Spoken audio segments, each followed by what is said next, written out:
त्या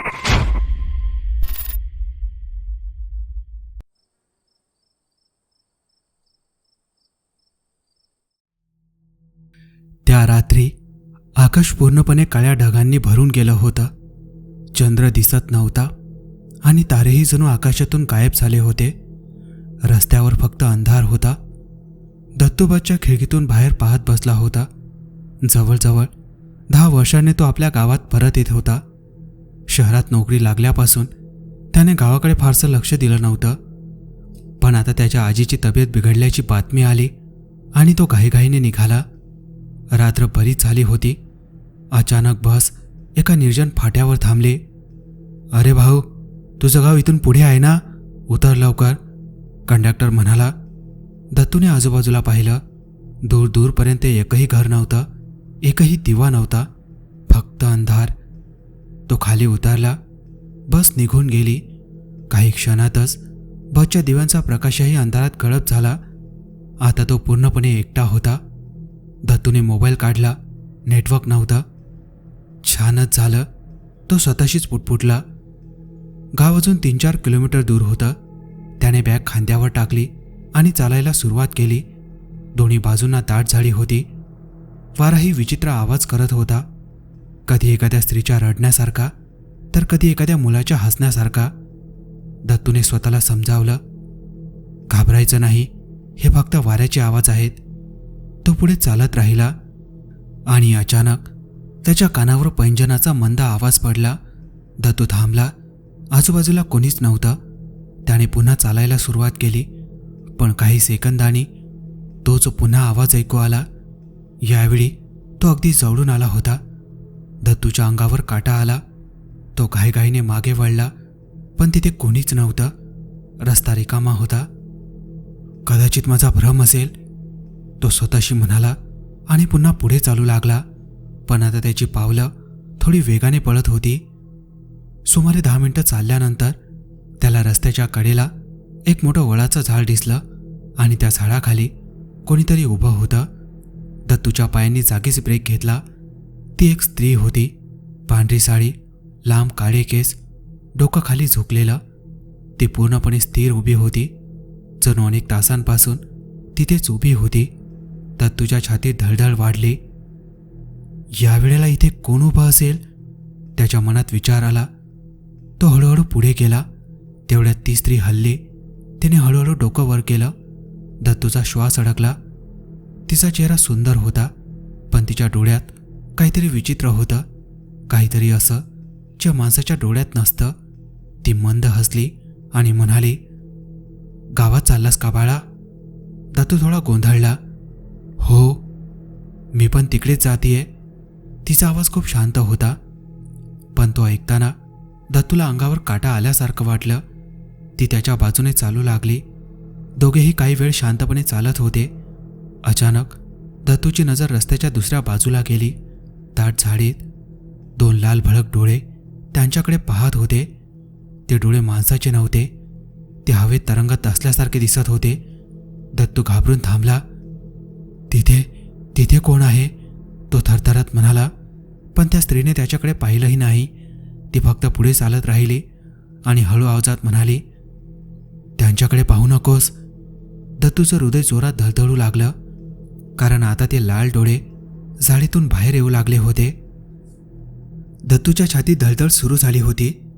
झाडीत दिसणारे ते लाल भडक डोळे आता हळूहळू त्यांच्याकडे सरकत होते. रस्त्यावर पूर्ण शांतता होती.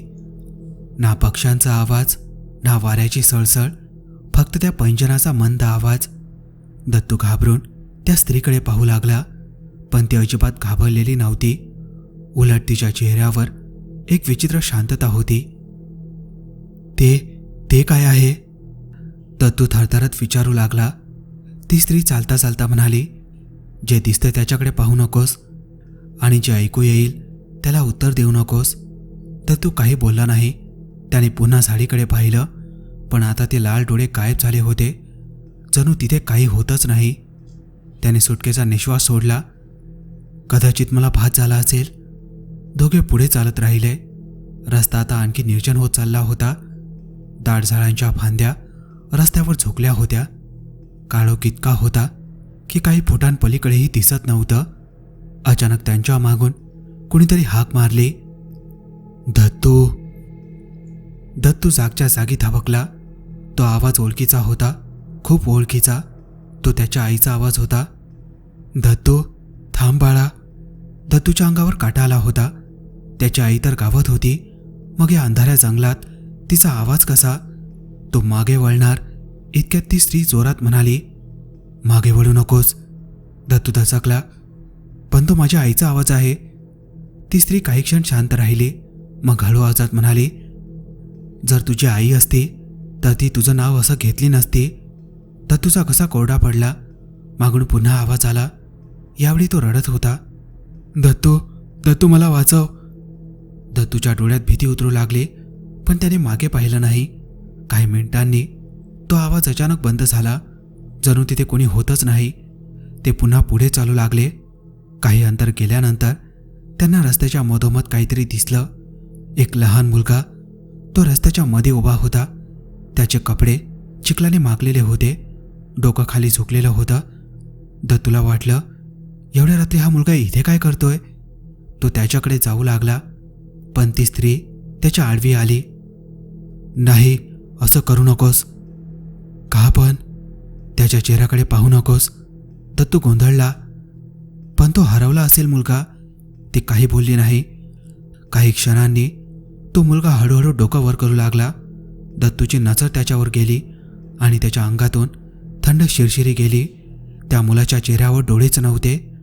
डोळ्यांच्या जागी काळी पोकळी होती. तोंड कानांपर्यंत फाटलेलं होतं आणि त्यातून काळं रक्त वाहत होतं. देवा! दत्तू किंचाळला. क्षणात तो मुलगा गायब झाला, जणू तो कधी अस्तित्वातच नव्हता. दत्तूचे पाय थरथरत होते. तो आता पूर्णपणे घाबरला होता. हे काय चाललंय? तो ओरडला, पण ती स्त्री फक्त शांतपणे पुढे चालत राहिली. काही वेळाने ते एका जुन्या ओढ्याजवळ पोहोचले. ओढ्यावरचा पूल मोलकडीस आलेला होता. दोघे पूल ओलांडत असताना अचानक खाली पाण्यातून कुणीतरी हसायला लागलं. दत्तूने खाली पाहिलं आणि त्याच्या अंगावरचं प्रत्येक केस दाट झालं. पाण्यात एक बाई उभी होती. तिचा अर्धा चेहरा जळालेला होता आणि ती त्याच्याकडे पाहून हसत होती. पण सर्वात भयानक गोष्ट म्हणजे ती बाई पाण्यात नव्हती. ती पाण्याच्या वर उभी होती, जणू हवेत तरंगत होती. दत्तू भीतीने मागे सरकला. तेवढ्या त्या बाईने आपला हात वर केला आणि हळूहळू दत्तूकडे बोट दाखवलं. त्या क्षणी आसपासचं वातावरण बदललं. थंड वारा सुटला. झाडं जोरात हलू लागली आणि जंगलाच्या आतून एक भयानक किंकाळी घुमली. दत्तूने घाबरून त्या स्त्रीकडे पाहिलं, पण यावेळी पहिल्यांदाच तिच्या चेहऱ्यावरही भीती दिसत होती. ती कुजबुजली, ते जागे झाले आहेत. त्या स्त्रीचे शब्द ऐकताच दत्तूच्या पायाखालची जमीन सरकल्यासारखी वाटली. कोण जागे झाले आहेत? तो घाबरून विचारू लागला, पण ती काही बोलली नाही. तिने फक्त त्याचा हात पकडला आणि जलद पावलं टाकत पुढे चालू लागली. जंगलातून पुन्हा तीच भयानक किंकाळी घुमली. यावेळी ती खूप जवळून आली होती. दत्तूला वाटलं जणू कुणीतरी त्यांच्या मागे धावत आहे. त्याने धाडस करून मागे पाहिलं. काहीच नव्हतं, पण अंधारात झाडांच्या मधून काही सावल्या हलताना दिसत होत्या. त्या माणसांसारख्या दिसत होत्या, पण त्यांची चाल माणसांसारखी नव्हती. त्या 4 हातापायांवर सरपटत पुढे येत होत्या. दत्तूच्या अंगावर काटा उभा राहिला. आपल्याला इथून निघायला हवं, तो ओरडला. तेवढ्यात पावसाचा एक मोठा थेंब त्याच्या गालावर पडला आणि काही सेकंदातच मुसळधार पाऊस सुरू झाला. आकाशात वीज चमकू लागली. काळोख आणखी भयानक झाला. रस्त्याच्या कडेला त्यांना एक जुनं मोलकडीस आलेलं देऊळ दिसलं. त्याच्या भिंती तुटलेल्या होत्या. छताची काही कौलं पडली होती. दरवाजा अर्धवट लटकत होता. आत जाऊया, ती स्त्री म्हणाली. दत्तूने क्षणाचाही विचार न करता होकार दिला. दोघेही धावत आत शिरले. देऊळ पूर्ण ओसाळ होतं. जागोजागी कोळ्यांची जाळी होती. भिंतीवर काळे डाग होते आणि वातावरणात एक विचित्र कुबट वास पसरलेला होता. दत्तूने मोबाईलचा टॉर्च चालू केला. प्रकाश भिंतीवर पडताच त्याला काहीतरी दिसलं. भिंतीवर मोठमोठे ओरखडे होते, जणू कुणीतरी नखांनी दगड फाडण्याचा प्रयत्न केला होता. काही ठिकाणी लालसर डागही दिसत होते. ते रक्तासारखे वाटत होते. हे बघ, दत्तू कुजबुजला. ती स्त्री मात्र शांत बसली होती. अचानक देवळाच्या बाहेर कुणाच्या चालण्याचा आवाज आला. दत्तूचा श्वास अडकला. बाहेर कुणीतरी होतं आणि ते हळूहळू देवळाभोवती फिरत होतं. आवाज जवळ येत होता. दत्तूने दरवाजाकडे पाहिलं, पण बाहेर फक्त अंधार दिसत होता. मग अचानक दरवाजाच्या फटीतून 2 लाल डोळे दिसले. तेच डोळे जे त्याने जंगलात पाहिले होते. दत्तू घाबरून मागे सरकला. तेवढ्या त्या लाल डोळ्यांखाली एक भयानक हसू उमटलं. ते हसू माणसाचं नव्हतं. ते ऐकून दत्तूच्या अंगातील रक्त गोठल्यासारखं झालं. ती स्त्री अचानक उठली. डोळे बंद कर. काय? हो, डोळे बंद कर लगेच. दत्तूने क्षणाचाही विचार न करता डोळे घट्ट मिटले. पुढच्या काही सेकंदात बाहेरून विचित्र आवाज येऊ लागले. कोणीतरी गुरगुरत होतं, कोणीतरी रडत होतं, कोणीतरी हसत होतं आणि हे सगळे आवाज एकाच वेळी ऐकू येत होते. देवळाच्या भिंती हादरू लागल्या. वाऱ्याचा प्रचंड झोत आत आला. दत्तूला वाटलं जणू कोणीतरी त्याच्या अगदी समोर उभा आहे. त्याच्या चेहऱ्यावर थंड श्वास जाणवत होता, पण त्याने डोळे उघडले नाहीत. काही मिनिटं हा प्रकार सुरू राहिला आणि अचानक सगळं शांत झालं. पूर्ण शांत. फक्त पावसाचा आवाज उरला होता. आता उघड डोळे, ती स्त्री म्हणाली. दत्तूने हळूहळू डोळे उघडले. देऊळ पुन्हा रिकामं होतं. लाल डोळे गायब झाले होते. सगळं जणू सामान्य झालं होतं. पण दत्तूच्या मनात आता एकच प्रश्न होता. तो त्या स्त्रीकडे वळला. तू नक्की कोण आहेस? काही क्षण ती शांत राहिली. मग तिच्या चेहऱ्यावर एक विचित्र स्मित उमटलं. ती हळू आवाजात म्हणाली, ज्याच्यामुळे तू अजून जिवंत आहेस. तेवढ्यात आकाशात वीज कडाडली. त्या विजेच्या प्रकाशात काही क्षण तिचा चेहरा उजळला आणि दत्तूचं हृदय थांबल्यासारखं झालं. कारण तिच्या कपाळावर एक खोल जखम होती आणि त्या जखमेतून काळसर रक्त वाहत होतं. आणि पुढच्याच क्षणी वीज गेली आणि पुन्हा अंधार पसरला. देवळातून बाहेर पळताना दत्तूच्या मनात एकच प्रश्न घोळत होता, ही बाई नक्की कोण आहे? वीज चमकल्यावर त्याने तिच्या कपाळावर पाहिलेली ती खोल जखम अजूनही त्याच्या डोळ्यांसमोर होती. मुसळधार पाऊस आता थोडा कमी झाला होता. दोघे पुन्हा गावाच्या दिशेने चालू लागले. रात्र आणखी गडद झाली होती. जंगल संपत आलं होतं. दूरवर काही घरांचे मंद दिवे दिसू लागले. दत्तूला थोडा दिलासा मिळाला. आता गाव जवळ आला आहे, तो मनात म्हणाला. तेवढ्यात ती स्त्री अचानक थांबली. दत्तूने तिच्याकडे पाहिलं. ती एका जुन्या पिंपळाच्या झाडाकडे बघत उभी होती. तिच्या चेहऱ्यावर दुःख स्पष्ट दिसत होतं. काय झालं? दत्तूने विचारलं. ती काही बोलली नाही, फक्त त्या झाडाकडे बोट दाखवलं. दत्तूने तिकडे पाहिलं आणि त्याच्या अंगावर काटा आला. झाडाच्या एका फांदीला जुना फास लटकत होता. तो वाऱ्यासोबत हलत होता. अचानक त्याला असं वाटलं की त्या फासावर कोणीतरी बसलं आहे. एक स्त्री, लांब केस, पांढरी साडी, मानेला दोरी. दत्तूने पुन्हा नीट पाहिलं, पण तिथे काहीच नव्हतं. चल, ती स्त्री म्हणाली.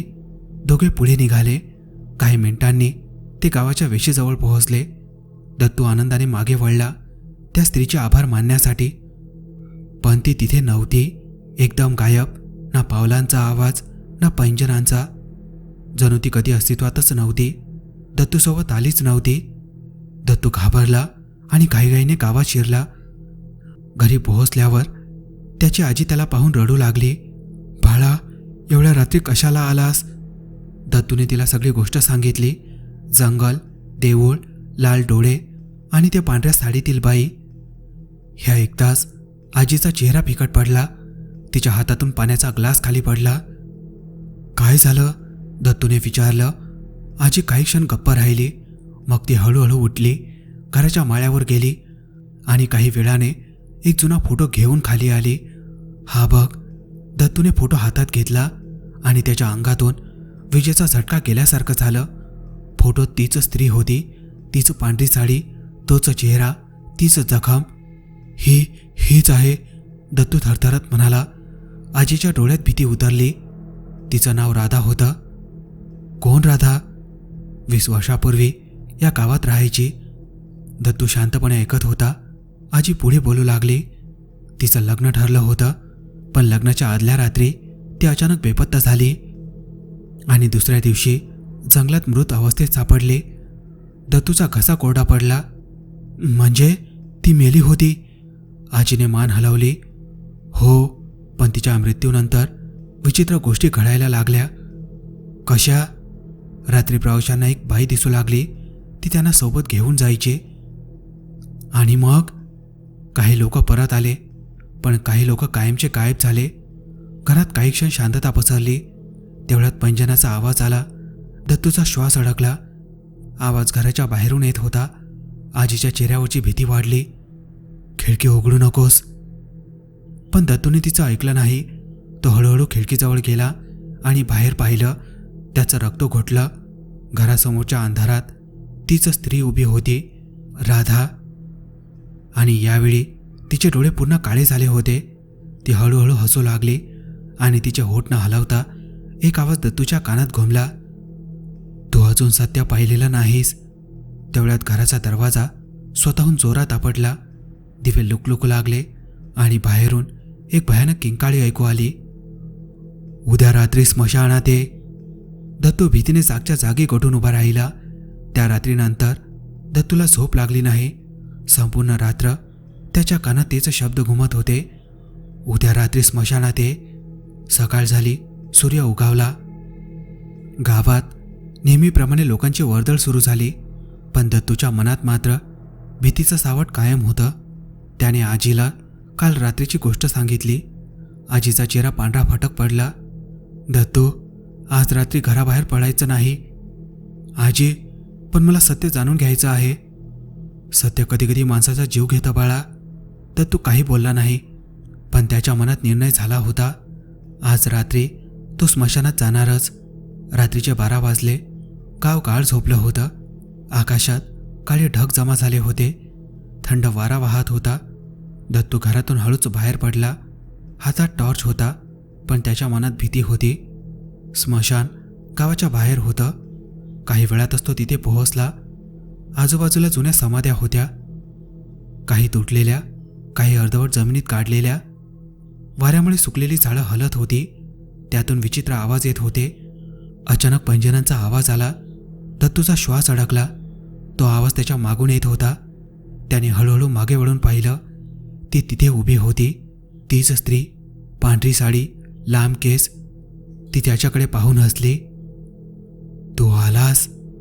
दत्तू काही बोलू शकला नाही. त्याचे हात थरथरत होते. तू कोण आहेस? त्याने कसंबसं विचारलं. ती काही क्षण शांत राहिली. मग हळूहळू पुढे चालू लागली. माझ्यासोबत ये. दत्तू तिच्या मागे चालू लागला. स्मशानाच्या आतमध्ये एक जुनं वडाचं झाड होतं. त्या झाडाखाली ती थांबली. अचानक वातावरण बदललं. वाऱ्याचा वेग वाढला. धुकं पसरू लागलं. आजूबाजूच्या समाध्यांमधून कुजबुजण्याचे आवाज येऊ लागले. जणू शेकडो लोक एकाच वेळी काहीतरी बोलत होते. दत्तूच्या छातीत धडधड वाढली. तेवढ्यात ती स्त्री हळूहळू त्याच्याकडे वळली आणि दत्तूच्या अंगावरचे प्रत्येक केस दाट झाले. तिचे डोळे आता पुन्हा लाल झाले होते. चेहरा फाटायला लागला होता. ओठ कानांपर्यंत ताणले गेले होते. तोंडातून काळसर रक्त वाहत होतं. तिचे दात सुळ्यांसारखे बाहेर आले होते. ती भयानक हसू लागली. दत्तू भीतीने मागे सरकला. तू कोण आहेस? ती किंचाळली. मी राधा नाही. आकाशात वीज चमकली आणि त्या विजेच्या प्रकाशात तिचं खरं रूप दिसलं. संपूर्ण शरीर जखमांनी भरलेलं होतं. हातांची नखं लांबलचक झाली होती. केस जमिनीपर्यंत पोहोचले होते. तिच्या आजूबाजूला काळ्या सावल्या फिरत होत्या. ती आता माणूस नव्हती. ती हडळ होती, खरीखुरी हडळ. दत्तू भीतीने थरथर कापत होता. तेवढ्यात त्याची नजर खाली गेली तिच्या पायांकडे आणि त्याचं रक्त गोठलं. तिचे दोन्ही पाय पूर्णपणे उलटे होते, टाचा पुढे आणि बोटं मागे. दत्तूच्या तोंडून किंकाळी बाहेर पडली. गावात लहानपणापासून ऐकलेल्या हडळीच्या गोष्टी त्याला आठवल्या. उलटे पाय, पांढरी साडी, पैंजणाचा आवाज, सगळं खरं होतं. ती हडळ त्याच्याकडे पाहून हसू लागली. आता तुला सत्य कळलं. अचानक ती हवेत झेपावली, थेट दत्तूकडे. दत्तू जीवाच्या आकांताने पळू लागला. मागून पैंजणाचा आवाज येत होता. तो जितक्या वेगाने पळत होता तितक्याच वेगाने तो आवाज जवळ येत होता. एक धाडस करून त्याने मागे पाहिलं आणि त्याचा जीव थरकापला. ती हडळ 4 पायांवर जनावरासारखी धावत त्याच्या मागे येत होती. तिचे लाल डोळे अंधारात चमकत होते. दत्तू वेड्यासारखा धावत राहिला. अखेर तो गावाच्या विशीपर्यंत पोहोचला. अचानक पैंजणाचा आवाज थांबला. त्याने मागे वळून पाहिलं. कोणीच नव्हतं, फक्त अंधार. तो कसाबसा घरी पोहोचला. त्या रात्रीनंतर त्याने कधीही स्मशानाचा रस्ता धरला नाही. पण आजही अमावस्येच्या रात्री त्याच्या घराबाहेरून पैंजणाचा आवाज ऐकू येतो. आणि खिडकीतून पाहिलं तर दूर अंधारात एक पांढरी आकृती उभी असते, जिचे पाय अजूनही उलटे असतात.